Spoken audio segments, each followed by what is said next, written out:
Good morning. This is Pastor Heather Lubold from Berkeley Hills Lutheran Church, and I bring you a message for the 6th Sunday in Pentecost. The gospel for the day is from Matthew chapter 13. That same day, Jesus went out of the house and sat beside the sea. Such great crowds gathered around him that he got into a boat and sat there, while the whole crowd stood on the beach.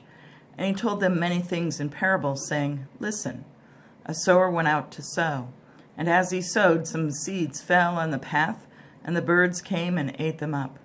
Other seeds fell on rocky ground, where they did not have much soil, and they sprang up quickly, since they had no depth of soil. But when the sun rose, they were scorched, and since they had no root, they withered away. Other seeds fell among thorns, and the thorns grew up and choked them. Other seeds fell on good soil, and brought forth grain, some 100-fold, some 60, some 30. Let anyone with ears listen." Hear then the parable of the sower. When anyone hears the word of the kingdom and does not understand it, the evil one comes and snatches away what is sown in the heart. This is what was sown on the path. As for what was sown on rocky ground, this is the one who hears the word and immediately receives it with joy. Yet such a person has no root, but endures only for a while. And when trouble or persecution arises on account of the word, that person immediately falls away. As for what was sown among thorns, this is the one who hears the word, but the cares of the world and the lure of wealth choke the word, and it yields nothing. But as for what was sown on good soil, this is the one who hears the word and understands it, who indeed bears fruit and yields, in one case 100-fold, in another 60, and in another 30. This is the gospel of the Lord. Thanks be to God. 40 cents a day I plowed them fields, 40 cents a day, rasped the voice of an old black man. We had stopped at a gas station in Mississippi. He then got out his wallet, held up 2 $1 bills. This was 5 days of my life, 40 cents a day. As I read today's gospel, it makes me think about the ground on which he walked.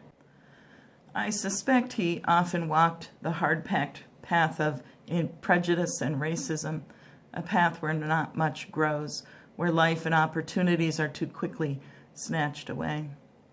I bet he knew what it was like to live between a rock and a hard place. On the rocky ground, life withers because you can't put down roots. There's no security or stability, and the sun scorches. He surely walked amongst the thorns of violence, fear, anger, poverty. I have no doubt that those thorns wrapped themselves around him and his family, choking away dignity, security, and trust.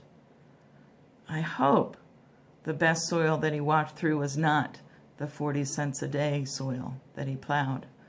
I hope he stood in that dark, rich soil that nourished life, love, and hope.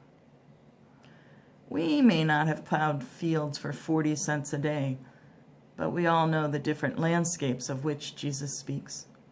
We know the beaten path of life. We've stumbled through the rocky patches of life. We've been scratched and cut by the thorns of life. And we have planted our roots deep into the sacred soil of life that feeds and grows us to become a harvest, in one case 100-fold, in another 60, and in another 30.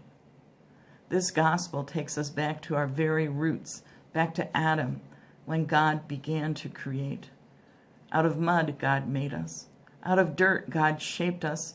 Into clay, God breathed life. We are rarely one type of soil. In fact, we're all 4. The 4 soils describe how we live and relate to each other and to God. And when Jesus interprets the parable, when he tells what happens to the seeds, he is describing the consequences of each kind of life. At one level, the parable invites us to be self-reflective, to examine the kind of life we're living. That's important work. And there's nothing wrong with doing that. I think that's how we most often use parables. We live in a world that thrives on competition, comparison, judgment. So we reduce the parable to one obvious question. What kind of dirt are you? But by doing that, do you know that we place ourselves at the center of the parable? It's all about me, after all. But that question might be a decoy. It distracts us from other ways of reading the parable. And that's kind of the difficulty of parables, isn't it? We tend to read and try to understand parables through the lens of our eyes and our world. And the result is that we do not hear what God is trying to tell us. Well, we hear it, but, we may not understand it. And we may see what's happening, but we do not perceive it. The parable doesn't make sense to us. A farmer goes out and sows seed on a public pathway, on rocky ground, amongst the thorns. That's just bad farming, isn't it? To pull from another parable, it's prodigal. It's wasteful. The sower is a terrible farmer.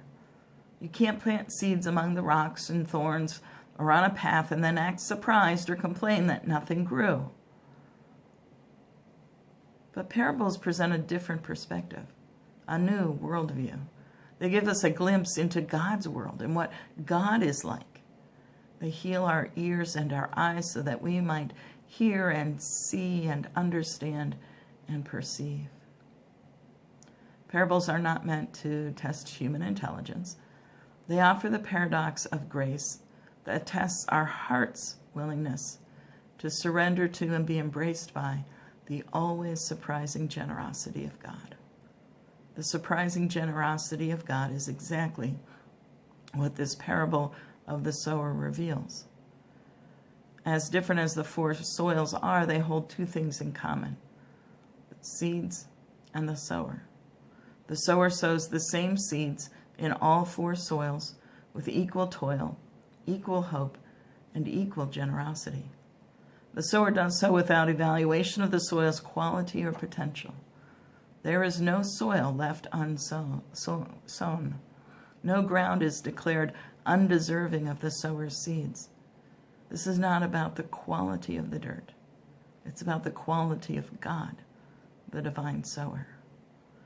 We want to judge what kind of dirt we are. God simply wants to sow his life in ours. Whether we are 40 cents a day soil or $400 a day soil, we are sown with the seeds of God. No life, no person, no soil is left unsown. Seeds here, seeds there, seeds everywhere. That just seems like poor planning. Given today's economy, with the cost of seeds and the time spent sowing, it's probably not even profitable.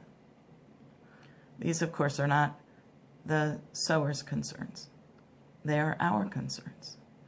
Thankfully, this parable is about God's faithfulness and not about farming, soil quality, or how things work in this world. In the sower's world, wastefulness gives way to hope, inefficiency gives way to love, and profitability gives way to generosity. Every part of your life has been sown with the seeds of God. And you know what happens to seeds, don't you? Given the right conditions, apple seeds become apples.